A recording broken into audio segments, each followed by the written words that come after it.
All right, welcome to another eBay unboxing. All right, let's get this open in fast motion.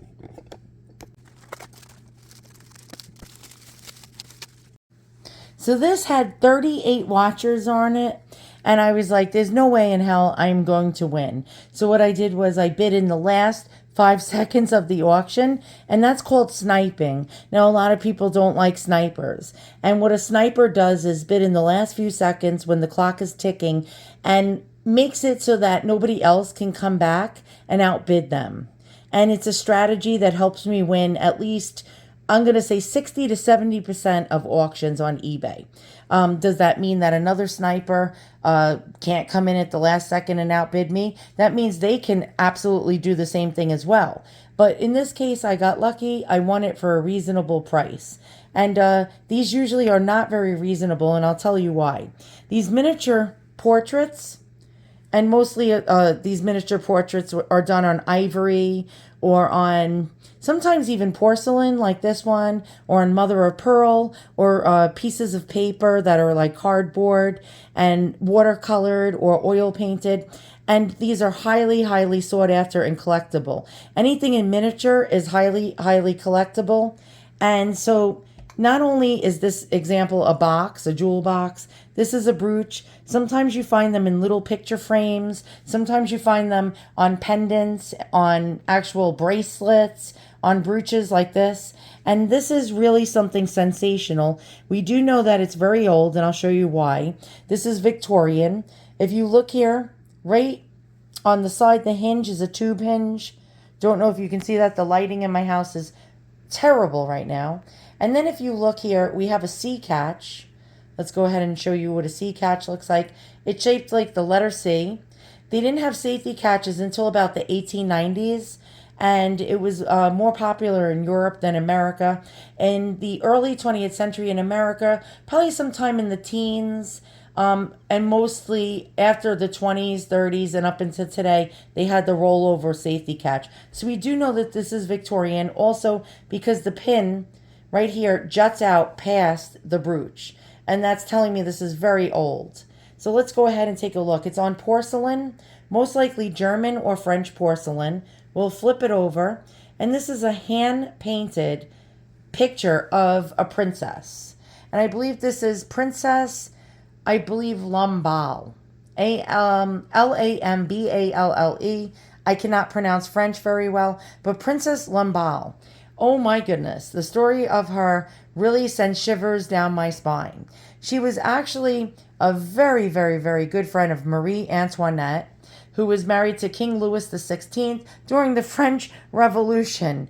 And basically she was her confidant, lady in waiting. She was her best buddy. They were buddies, thick as thieves, as they say, until the French Revolution started, and they wanted the king and the queen dead and all the elites dead, because the elites were pretty much bankrupting France and living lavish lifestyles, and the peasants were very angry. And so what happened to her was that when they were revolutioning, they ran across her, well, actually sought her out, sort of did something really awful to her. They beheaded her, apparently. That's what's in the history books. Beheaded her, placed her head on a pike, and since they knew that she was the best friend of Marie Antoinette and the closest ally, what they did was placed her head on a pike and banged on the window of Marie Antoinette, like where she was being held captive, and basically were pounding on the window. So she would come to the window and see her best friend's head on a pike. Really, really, really brutal history. And so this is quite interesting. Now, these miniature portraits would generally show the queens and the noble people of the time, and they would be done in miniature. And a lot of people actually, after the French Revolution, wanted these little miniature portraits of royalty. Why? Because it made them seem so much more, what's the word? Bourgeoisie. Did I say that right? Probably not, because I'm New York. I'm totally Miss New York over here. I pronounce everything incorrect. So let's go ahead and take a look at this in better lighting. And so the beauty of this beautiful, beautiful old porcelain miniature. And again, these miniatures really are highly sought after. They sell, these tiny little pieces sell in the hundreds of dollars, if not sometimes thousands of dollars. The older they are, the better. 1700s old, usually, oh my God, forget it. The sky's the limit, because they didn't have cameras in that time frame, and there was really no real portraiture except for painting. And but this is really great when you have a noble person. It's something that somebody would have brought back as a grand tour piece on their trip to Europe. An American or a Brit would go to, say, France. They would go to Paris. They would go to all the major artsy type of cities and bring back a piece of like the art history. So they would bring back Roman columns made out of marble in miniature. They would bring back all sorts of like little trinkets of their journey across Europe, which was called the Grand Tour. Usually only rich people or upper middle class people would take a tour for several years across Europe and sending back these beautiful Grand Tour pieces of their stay in Europe, showing the beautiful art that was made in each country respectively. So we have, this is hand painted. Now a lot of these you'll see are transfer. And transferware is basically a decal placed over a medium such as porcelain or whatever it may be. And it's decaled on, basically painted over a sticker. But this one is not. And you can clearly see the raised paint. Do you see that? We see brush strokes going through this. We see the paint. Look at that. Really quite cool in the roses in the hair. And even the eyes. Look at the pupils of the eyes. And this is really exquisitely done. Even down to her outfit. Look at the hair. And you can see this is clearly hand painted. There is no signature on it. Now sometimes they will have a signature hidden somewhere in the corner. If you look very, very closely. This one is not signed. I'm trying to guess the country of origin, although this is a French noblewoman or princess. Sometimes a lot of the porcelain was made in Germany, but a lot of the porcelain was also made in France. So the only clue we have here is this number. And this number generally denotes the model number or the size of the porcelain. And it is not made out of precious metal. It is most likely pinchbeck gold, which is really an alloy of actually a bunch of different alloys made to look like it's real gold, or it could be gold plated or gold filled. And you can see like some darkening in certain spots, and it looks like the gold is coming off of it, but it doesn't make this any less valuable. So something like this would sell for several $100s very, very easily, especially people that are fans of Marie Antoinette or King Louis XVI or French portraits or anything French in general. French jewelry, French art. And I'll show you some examples and what they sell for.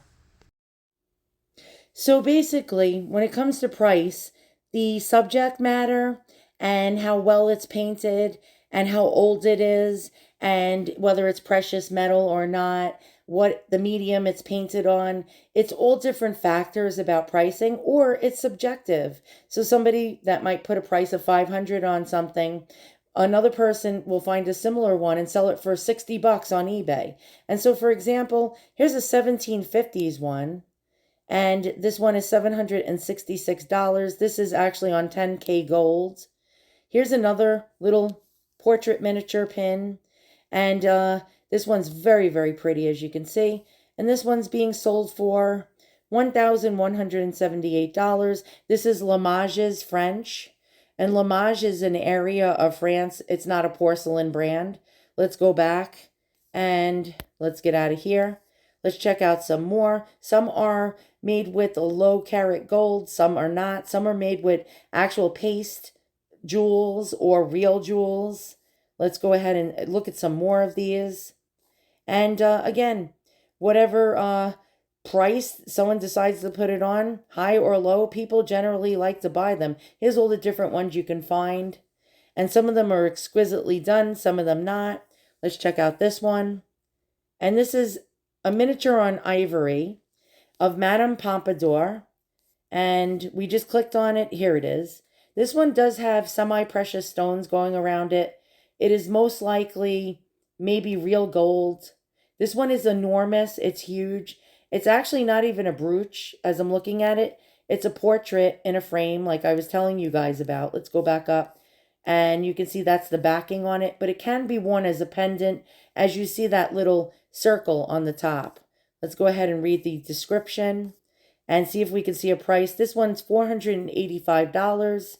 And this one is not real gold. It has turquoise and opal cabochons, but it's ormolu frame, and it's ormolu, meaning that it's like gold, covered. And so that is really beautiful. This one is circa 1900. Let's go back. And let's see if we see any more. And here's some portraits that I was showing you. Some coming in frames. And these are very, very expensive. Let's try to see if we see any others. Now you do see some that are cheap here. $127.93 on the left. This one over several is $1,339. It's very subjective. What you see one person selling it for, another person will sell it for more. So we see one for $177.77, another for $850, another one for $1,300, another one for $148. The price is subjective, but also, for example, this Lamage's one, which is not really antique. This one is probably early 20th to mid 20th century. This one is not painted very well. You can see it's sort of trashy. And this one is only $79.99. But let's continue to go. This one's only $90, but it's a terrible painting. I'll show you. I've collected these ones before in the past, and it's sold, so I can't find it. Oh, here it is. And you can see it's a transfer. How can you tell it's a transfer? You see the thousands of dots. You can see it mainly on her cheeks. That was painted over a decal, and that's why the price is so cheap. Let's go back. And this one, for example, is $1,195. And this one is of a noble woman. And it is pinchback. It's not real gold. And let's try to zoom in. And you can see, but mine is actually more exquisite, in my opinion, in painting. Even the dog does not even look like a dog. And here is the rest. It is pinchback. It is about the same age as mine. And this one again was how much? $1,195, low in stock.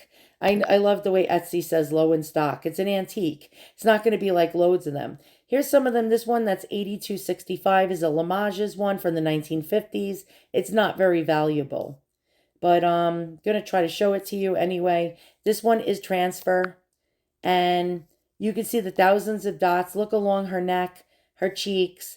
This is not hand painted. So here's another one that's a box. You can see this is really quite beautiful. This is French on porcelain. Really quite lovely, these old French boxes. And again, here's another old French box. This is antique, 1800s, with a beautiful portrait of a noble lady, probably Marie Antoinette. And this one is on porcelain. And these old boxes are just absolutely stunning. The interior of this one is toast, but it really doesn't matter because it's what's on the outside with these boxes. And again, these old portraits that are miniature are really highly collectible. And again, here's another example of a beautiful old French box.